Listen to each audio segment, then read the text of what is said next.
You're listening to the Pimpcron Podcast.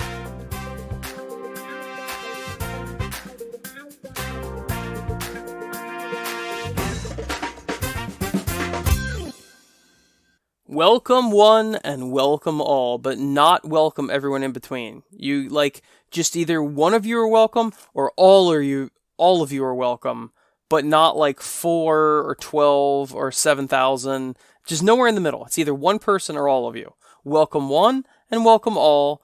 I've wore this joke into the ground. This is episode 137 of the Pimpcron Warhammer Podcast, and I am thankful to my Patreon patrons for supporting the show. Thank you very much. And thank you for Mike, who is our mother flippin' lord and leader of the whole dynasty.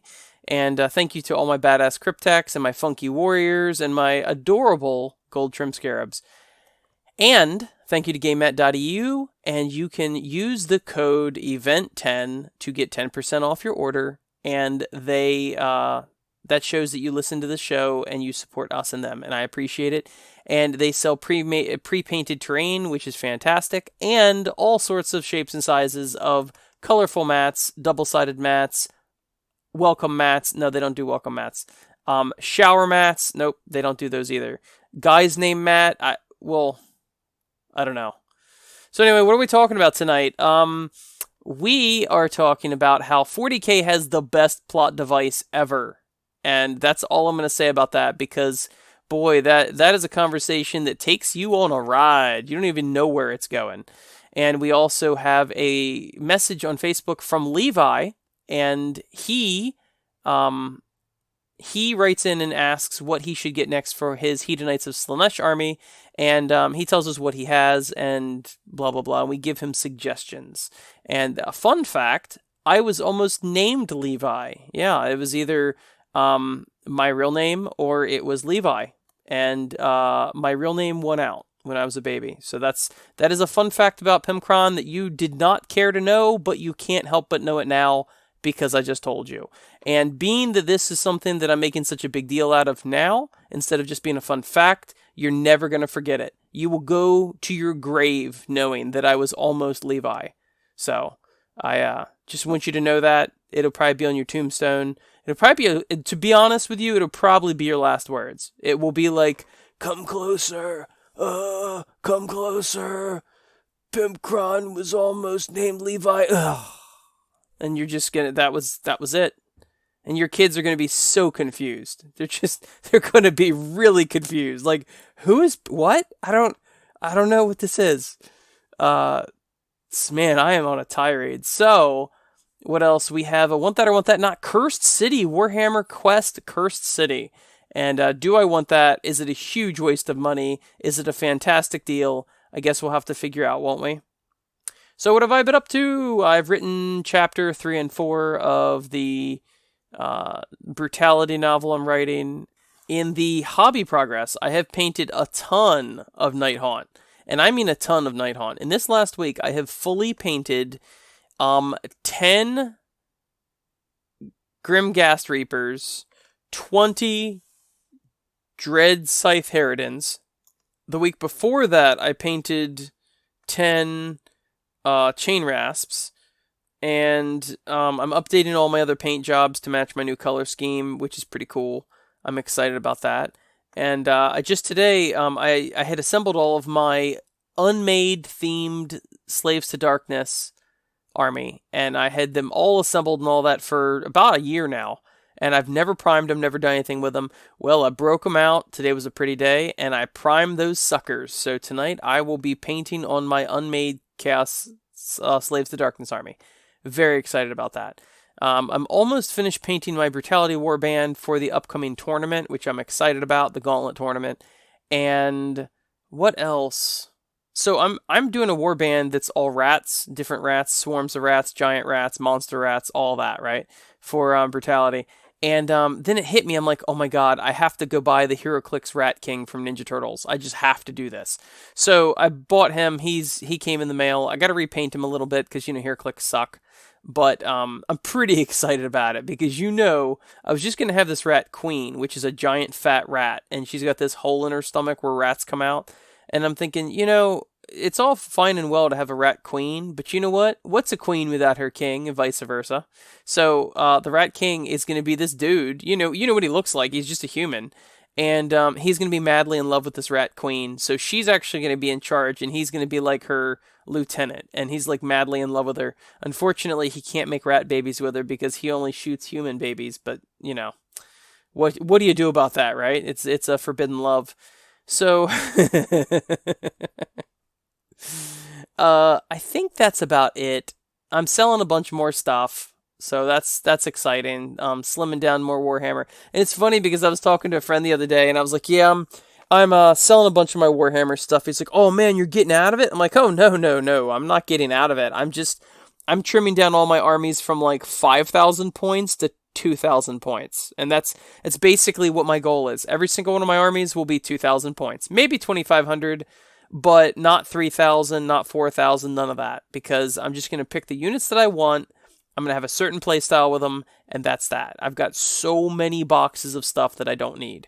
So that is what I'm doing now. And I think that's about it. I've really been enjoying writing the brutality stories, the short stories, and on the novel and all that. So we'll see how that goes. And I'm really feeling that I'm growing and learning as a writer, and I've learned a lot in the last 2 years. So that's all really exciting, and that's a passion of mine. So, also brutality. Shorehammer tickets will be going on sale soon. Usually we do them April 1st.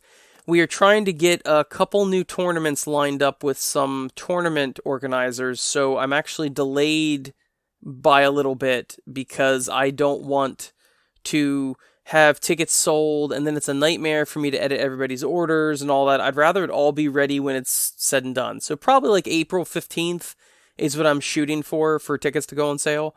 But I'm done the new logo. It's AdMech themed this year, and I like it. And that's about it. So let's get on with this show road. Get the show on the road is what I meant to say. Let's go to the next segment. Let's open the Tesseract mailbox.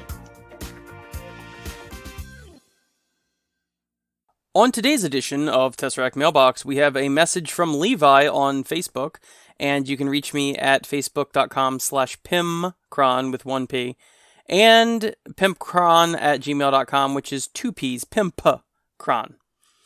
Levi writes, hey Pimpcron, I got Shadow and Pain recently. I have been enjoying putting together the models and flipping through the book. I was just wondering what I should get first for my Slaanesh demons. There are so many choices right now for Slaanesh, and they are all visually appealing to me. But I'm new to the game and don't know the rules. What would be a helpful unit to get next? Levi from Hemet. So, Levi, thank you for writing in, I appreciate it, and I have not dipped my toe in Hedonites of Slaanesh yet, but I had to speak to Just James because he actually does play them. And to be honest, the advice is the sky is the limit, because this army is in keeping with a lot of the new GW armies.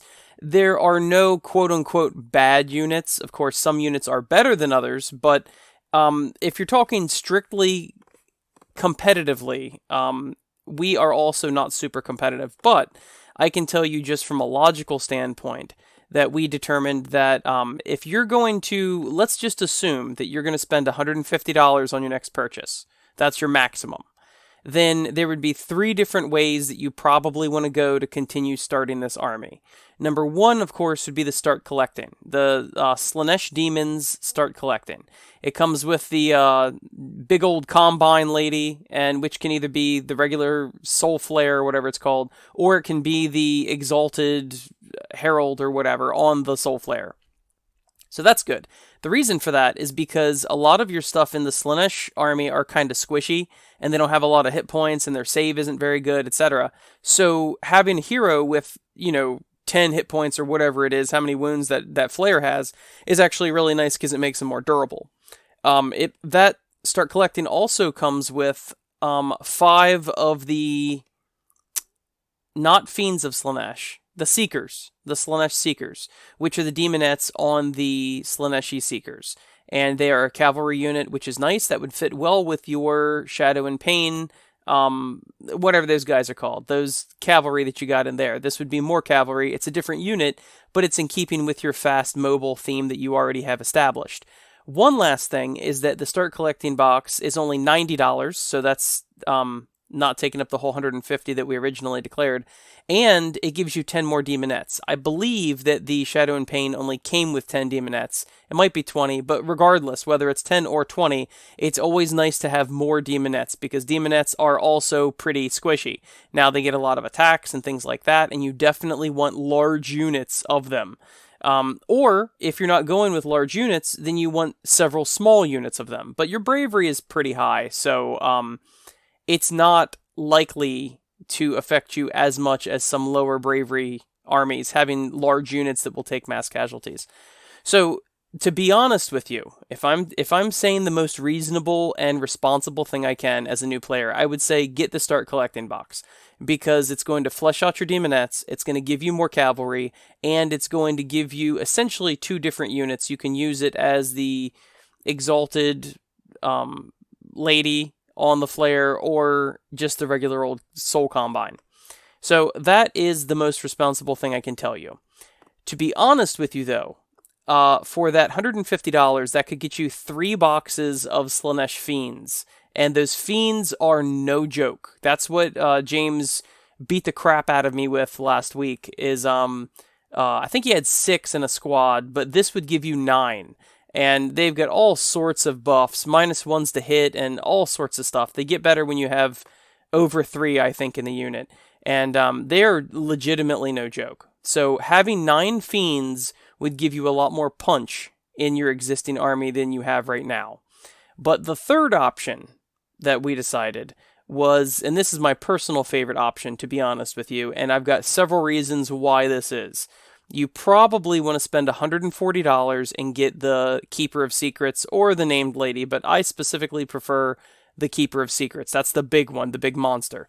Number 1, it has a 4-up save, and I think it's 14 wounds. It's a lot of wounds, and it's got a good save, and it's also what we would call, you say you're new to the game, so I'm not sure if you know this term or not, but it's a distraction Carnifex. So in 40k, there's an army called the Tyranids, and they've got these semi-large monsters called Carnifexes, and it's really fun to just send one into the enemy ranks, and they either have to deal with that, and then they're not shooting all your other stuff, or if they shoot all your other stuff and ignore that, now that's in their face.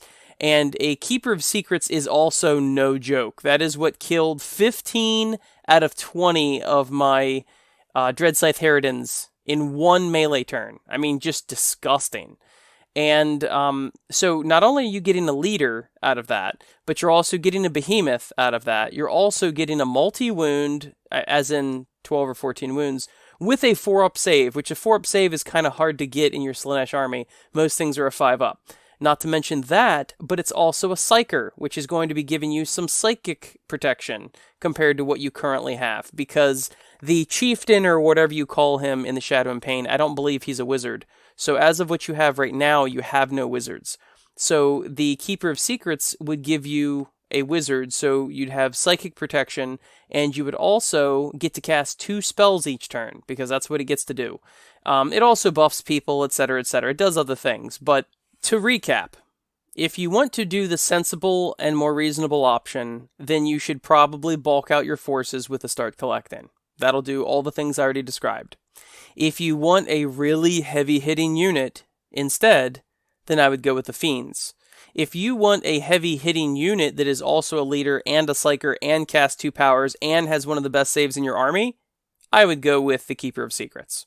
It kind of depends on which way you want to go with it, but to be honest, it depends on what your gaming group is like, because I always go after models that I find aesthetically pleasing first, and then later on I find out whether or not they're good or not. That's the reason why I had 40 Necron Flayed ones for the last 4 editions, because it wasn't until 8th edition that they were any good, and even then they weren't like hot stuff, but they at least weren't a penalty for taking them. And Flayed ones are Necrons in 40k. And but I took them because I like them. So if I would first suggest that you take something that you enjoy, you will enjoy putting together, you'll enjoy playing with. But if you really do want my opinion, those three options is what I would personally go with, depending on which direction you want to take. And even if you do choose one of these and you wait a little while and you want to get another one, I would then pick another one of these three options, because if you were to get all three of these options, you would have a really badass unit of fiends that will kick butt. You would have the Hero Psyker giant monster that also kicks butt, and then you'd also be fleshing out all of your troops. So, hopefully I didn't belabor that topic, but I appreciate you contacting us and asking our opinion, Levi. Thank you for writing in, and please, guys, keep writing in, because we need letters and we need things like that, messages and things like that, because our well is dry for messages.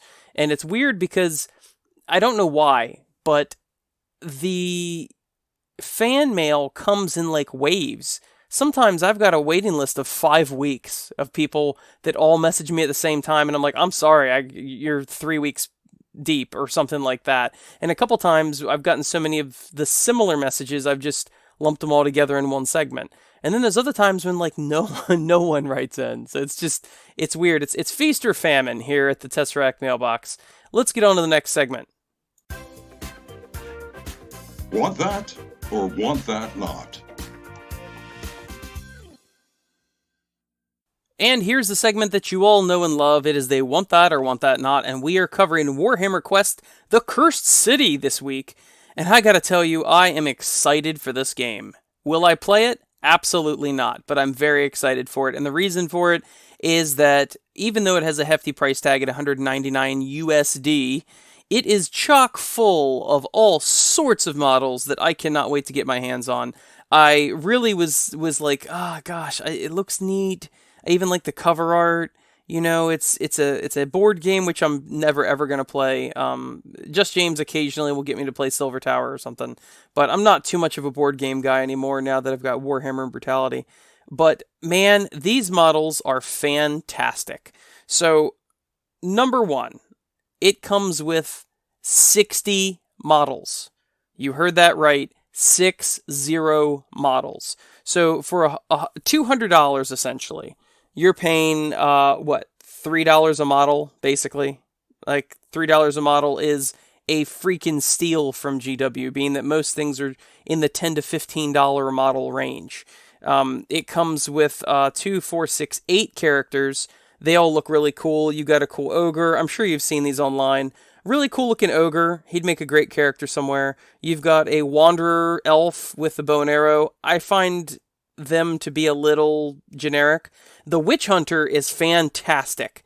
They've got, I can't tell if it's a crossbow or it's a shotgun, but they've got the witch hunter hat, exactly what you'd expect. And they just look, this is one of the reasons why when I saw the witch hunter, I was like, I think I gotta get this box. There's a pretty generic looking paladin sort of person with fur and a sword. There's a neat Caradron Overlord looking character, and he's got like a harpoon gun and eye patch. He would make a really cool leader for my Caradron, so that's what I'm going to use him for. There's another guy that I can't even tell what he is. He's kind of blah. Just a regular dude. He's got his head half shaved. He almost looks like a Valhallan. Almost. So if you had a Valhallan army, he would actually make a pretty cool Lord Commissar or something like that, company commander. There's another really cool looking lady that would make a really cool Hospitaller for Sisters of Battle, or maybe something for Stormcast, and she looks like, I want to say she's a healer, although she's got 3 swords or 3 knives, and she's got a staff, and her cowl is hanging over her eyes, and she's got this really cool looking motif. She's either a wizard or a healer of some sort. Then finally you get creepy bastard in the background. This guy, he is, it's hard to put into words exactly what he is. He's very narrow. He's a wizard of some sort. He's got a long staff. He's got a really interesting thin beard that goes all the way to the ground. He's got necromancer written all over him to me.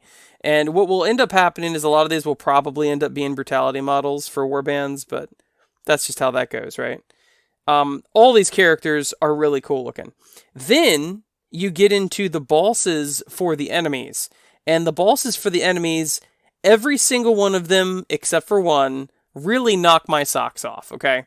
So what you've got here is you've got this awesome looking dude with, he looks almost like something out of Silent Hill, like Pyramid Head. This guy with the giant spade shovel and the hook for a hand and like a wooden part of a coffin over his head.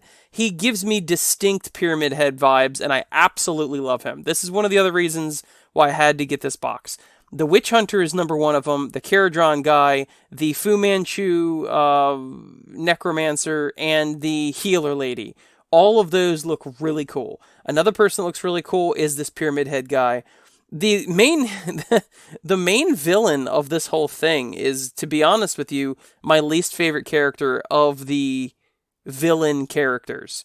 And essentially he looks like a way over the top Valhallan as well. He's got like the fur hat, he's got this giant wolf pelt on. I don't see him as anything intimidating whatsoever. I had heard that he's the main villain, and to be honest with you, I'm pretty disappointed in that.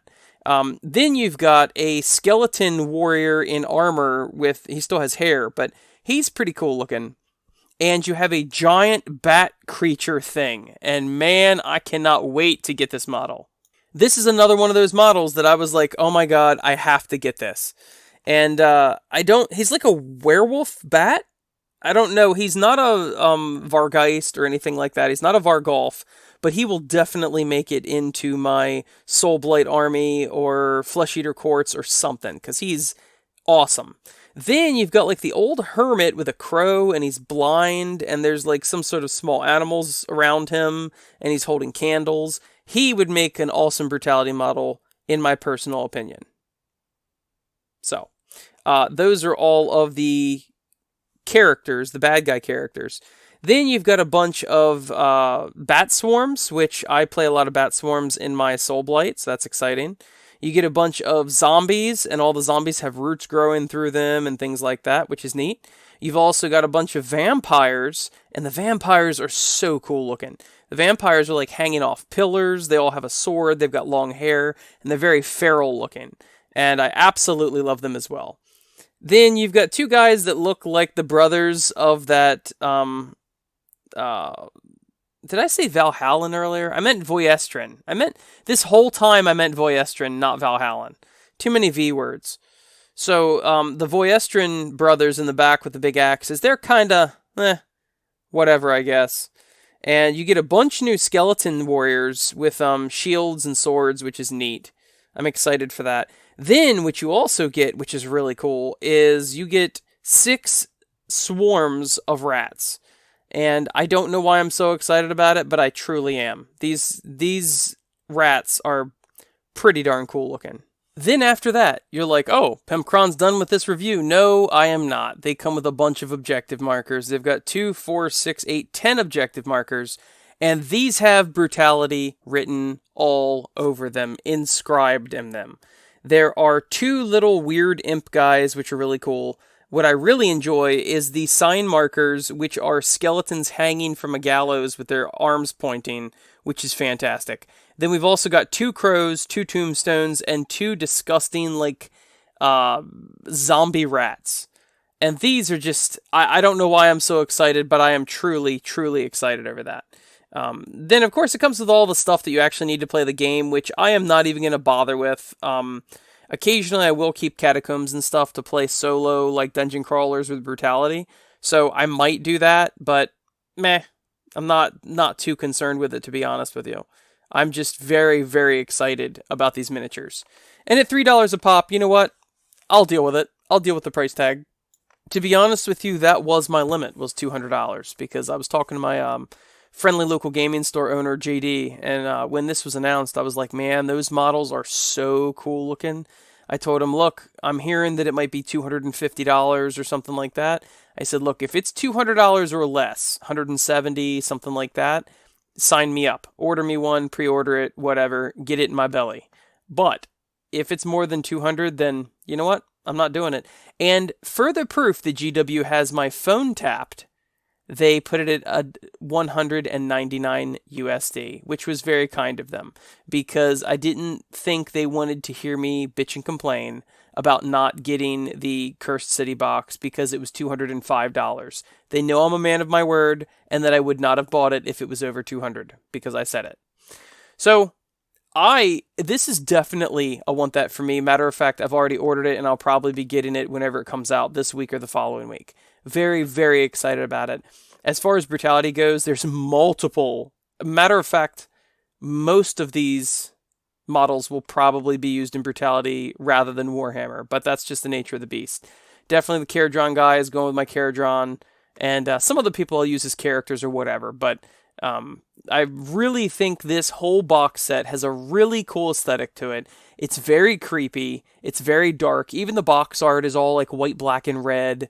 It's just, it has an amazing look to it, and I think they really knocked it out of the park, to be honest with you. I feel like the only letdown is that a boxed game comes with these models, because I don't give a crap about that. And the only other letdown is the main boss, unless I'm incorrect, the main boss is just some Voyestrin looking dude with a fur hat and a big mink coat. Like, it's kind of blah. But the rest of it is really cool, so maybe I'll just sell him off. I'm sure somebody will be willing to pay like $75 for that model, because that's the way these box sets go. You just buy them and break them up and sell them. I mean, I'm not going to do that, but that's what they do. Now it's time for Real Talk with Pimpcron. This week's topic for Real Talk with the Pimpcron is that 40K has the best plot device. So, this week, Pimpcron, that's me, talks about dealing with corners that writers paint themselves in. Being that I'm a lifelong Star Trek fan, I'll use that as an example, because it comes naturally to me. So, many series, including Star Trek, can learn from 40K. So, technology is the problem for Star Trek. And you're thinking, well, I just got into this thinking I was talking about 40K, but now we're talking about Star Trek. You're just going to hang on here, okay? I got a point. I have loved and enjoyed all of the Star Trek series. But even though I enjoyed it, Voyager ruined a lot of things in Star Trek. That show went out on a limb on several topics and essentially ruined the odds of having any quote-unquote present-day shows. I'm not talking about ratings, which, to be honest, Voyager ratings was always kind of in a slump. I'm not talking about the acting, because some of that was fantastic in Voyager. They have some of the most iconic characters and iconic actors. Specifically the Doctor, specifically Catherine Janeway, and specifically Seven of Nine. Those three characters are icons in the Star Trek scene. What I'm really talking about is writing themselves into a corner with the advancement of technology. Keep in mind, no hate here, I love Voyager, but these are just the facts. I will use the Doctor, who I just mentioned, the EMH, the Emergency Medical Hologram, as my example, though there are many from this series. Here's a very brief overview for you non-Star Trek fans. The Emergency Medical Hologram Doctor is the doctor aboard their ship that was a hologram that could draw its knowledge and its computer power off the ship's computer.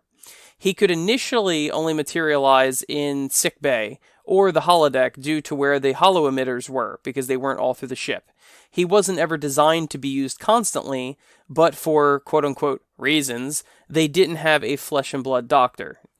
I mean, I know the reason, but there's no reason. It's irrelevant to this point. Over the course of the series, his quote-unquote consciousness became more and more complex as he learned, and eventually earned the title of sentient entity, essentially. I love the Doctor, but this one character ruined any chance of any new present-day, TNG era shows being made. Now, I know Lower Decks is technically TNG era, but just shut up, okay? Just shut up. That's why they've been doing prequels from, Star Trek Enterprise, and then Star Trek Discovery, and now the Captain Pike show, and all that. They keep doing prequels. And the reason why is that holograms are the elephant in the room now for Star Trek. It's been established that holograms do a ton of menial jobs for the Federation, but have extremely low AI intentionally. It could be argued, and the Doctor does argue this, that those holograms should be given full sentience and freedoms like other citizens. They are intentionally being held down and have potential just like regular humans do. If that's the case, why risk human or alien lives discovering the galaxy? If the hologram hooks up to all the ship's systems, why not make drone starships for exploration and warfare where there are no flesh bags on it at all? Just hook a hologram up to the entire ship and he could run it all, risking no lives whatsoever. Well, for starters, that would be really boring. But it would be practical, and Star Trek viewers are notoriously keen on small details, so nobody has to ask this. Nobody has to ask why, you know, they don't do that, because you wouldn't have a show. But projecting future tech is impossible. The other reason why we will have a hard time making a next generation era show after Voyager is because it is so hard to project what new tech we will be getting, especially several hundred years in the future. The technology that we have now, in many ways, surpasses what we see on screen, and Voyager was just set in the late 1990s. Now, Discovery, it's such a weird thing, because these TV shows set a bar for technology, and now we've actually surpassed that bar of technology, but all those shows are still canon, and I'm kind of getting in a little bit of a tirade here, but Discovery, the reason why a lot of people hate Discovery is they've just messed up a lot of the canon as far as the technology level in the Kirk era. Although it does make sense, it doesn't make sense in that timeline and whatever. I just really can't get into it right now. But ultimately, technology is about cutting out the middleman. Just take a look at sending a message. It started with couriers physically having to send messages. Then they trained pigeons, then sending letters via people. After that, we could send messages via telegraph, then corded phone, then mobile phone. But there were drawbacks to all these due to cost and international call prices. Nowadays, with things like Skype and other services, international calls are free and instant, requiring no middleman whatsoever, unless you're talking about the program as a middleman. I could text a dude in China if I wanted to. This process went from me sending some dude around the world to send a message by hand to just a couple button presses. I've often thought that with all the complex computing in Star Trek, why don't they just have a skeleton crew and nearly everything be automated? With the computer running all the tedious tasks, couldn't the bridge crew just run and maintain everything? Meanwhile, like the Enterprise D had 1,000 people on board, and I do know civilians were on board as well, but it was hundreds of people to run the ship. And you're thinking, why don't you just automate it? Of course, somebody will respond with, no, they couldn't because of blah, blah, blah, blah, blah reasons. How automated is your car right now? They've got self-driving cars. They've got self-parking cars. Now add 300 or 400 years of innovation, it really is no-brainer. Technology's habit of cutting out the middleman is a real problem for futuristic settings. And the reason is it all leads to singularity. Now, man, you did not think you were coming in for a philosophy topic tonight, but this is where it's going, so buckle up, Buttercup, okay? It all leads to singularity. Cutting out the middleman at its most extreme end means turning humans into gods with the help of technology. That's the whole, transhumanism or whatever, where they want to merge humans and cyborgs. It's the foundation for that line of thinking. Cutting out all the middlemen from everything in life means a pretty boring show, to be honest with you. Given smaller and smaller miniaturization of technology and the leaps and bounds into energy resources, you could assume at the extreme end, your day would be like this. I want some food. And I just think it, and nutrients are pumped into my system from some device. I want to go to Paris. I just think it, and I'm teleported there instantly. I want to talk to someone. I think, and I'm instantly in contact with someone. An extreme and flawed example, but you get what I'm saying. Every far-flung show deals with this issue. First, just trying to figure out what future tech could be like. Second, trying to handle it and still make a story with conflict. Because if there's no people that are at risk for anything, number one, you really run into a Wall-E scenario, and Wall-E was pretty darn on point, I feel, where the humans just do less and less and less, and we just become these giant amorphous blobs on jazzy scooters. And that's a hard thing to determine. And with people not at any risk, with computers doing everything, then that's not a show. So you're writing yourself into this corner as a writer, and it's got problems, right? Well, 40K does not have that problem. 40K gets it right. So if a series like Star Trek has this issue just a couple hundred years in the future, how could a series set tens of thousands of years in the future handle this? To be honest, GW did the smart thing, and they were just like, we just forgot a bunch of stuff. They started over and had to rediscover all of it. When you look at 40K, the technology is more or less World War II era tanks, just nuke it from orbit. Obviously, some missions wouldn't involve nuking everything from orbit, but what about low altitude nukings? Yeah, that could work. I mean, trying to fight and fund a ground war with tanks and soldiers is why less efficient than just making targeted strikes against what you need dead. Just the sheer food, water, ammunition, fuel, etc. to fund a ground war would make nuking option A in your playbook. You're just like, you know what? I'm not going to feed all these soldiers and train them and equip them and try to hold land. I'm just going to nuke all of your cities and cripple you. Like, you don't even have to nuke them. You could just blast them to hell, and people would give up. Of course, I'm speaking in generalities, but you get what I mean. I feel like the only way a futuristic show like Star Trek could ever progress the timeline would be to have some sort of terrible thing happen to their technology and have humanity and all of the races set back to the drawing boards. But at the end of the day, that's not the optimistic Star Trek show everyone knows and loves. But I feel like they'd have to follow in 40K's footsteps in order to deal with all these tech issues. And you know what? In the most recent season of Star Trek Discovery, I threw my hands up and quit after like episode 3 because it was so stupid. But I did see in some spoilers that that they did actually do a lot of this. They had something called the burn, and there's no more warp travel, and blah blah blah. Because to be honest with you, they had to do it. I mean, I think their writing is pretty terrible. The show has great actors. It really does. Sonequa Martin Green, I think, is a fantastic actor, and I love her. And most of the other actors are totally fine. But the writing, oh my god, it is... I could just go on forever about it. It is not science fiction anymore. It's like Cryfest 2021, and it's terrible. But they actually did go back somewhat to the drawing board. The Federation has collapsed and all this stuff. Now, it's not really in keeping with the futuristic, optimistic view of Star Trek that we all know and love, but it kind of had to happen. They jumped to like the year 4000 or something. I don't know. I don't even care anymore. But the point is they jumped way ahead in time. And oh, lo and behold, everything's collapsed. Well, I couldn't have foreseen that because... I mean, you basically have to. Otherwise, we're all just gods and we're hooked up to machines and everything is perfect. So if you think about it, I don't know that 40K and GW was necessarily original in what they did, but it certainly was clever and it was used well. For them to be like, we forgot how to do all this. And then they leave all these Easter eggs in the lore where like, oh, these STC templates... Yeah, they're hidden, and every once when we find one, Belsarius Call is just going to make us a new Land Raider, and it hovers now.